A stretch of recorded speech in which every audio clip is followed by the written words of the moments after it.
ராமாயணத்தில் ஒரு நிகழ்வை தலைவரோடு குறிப்பிட்டு பேச ஆசைப்படுகின்றேன். ஜனகன் மகன் ராமச்சந்திரனும் நாடோடியாக திருந்து மன்னனானான். நீயே நாடோடி மன்னன் தான். அவனும் இருந்தது போல உங்களிடத்திலும் வில்பவரும் இருக்கின்றது, வில்பவரும் இருக்கின்றது.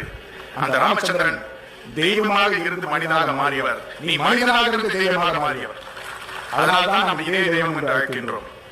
எம்ஜிஆர் திரையில் கண்டதெல்லாம் வெறும் படங்கள் அல்ல, அதெல்லாம் பாடங்கள். அவர் நம்மளுக்கு பாடம் எடுத்தார். அதனால்தான் நாம் இன்னும் வாத்தியார் என்று அழைக்கின்றோம்.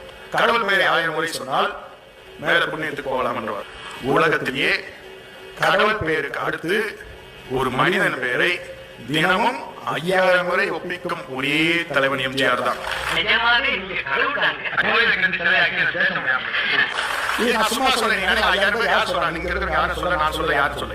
தினமும் 5000 பேர் எம்ஜிஆர் பேர் யார் சொல்றது? ரயில்வே ஸ்டேஷன்ல சொல்றாங்க. போய் பாருங்க. சென்ட்ரல் ஸ்டேஷன்ல இறங்கின உடனே புரட்சி தலைவர் டாக்டர் எம்ஜி ராமச்சந்திரன் தினமும் 5000 பேர் கூறுகிறார்.